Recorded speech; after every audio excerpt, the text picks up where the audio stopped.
Welcome to Preyo Promo, where you learn simple tech tricks to share files and work smarter online. Need to send a Google Docs file through email but not sure how to do it properly? In this quick tutorial, I'll show you the fastest way to send a Google Docs file using Gmail step by step. Step 1. Open your Google Docs file. First, open the Google Docs document that you want to send to someone. Then look at the top right corner and click the Share button to open sharing options. Step 2. Adjust the sharing permission. In the sharing window, go to the Get Link section to manage who can access the document. Select anyone with the link can view, then click Copy Link so the document link is saved. Step 3. Open Gmail and start a new email.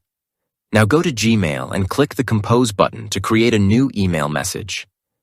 Paste the Google Docs link you copied directly into the email message body. If this quick tutorial is helpful, like the video and subscribe to Preyo Promo for more simple tech guides. Step 4. Add recipient and send the email. Enter the recipient's email address in the To field of the message. Finally, click Send, and the person will receive your Google Docs link instantly. And that's how you send a Google Docs file through email quickly and easily. Thanks for watching, and subscribe to Preyo Promo for more practical tech tutorials.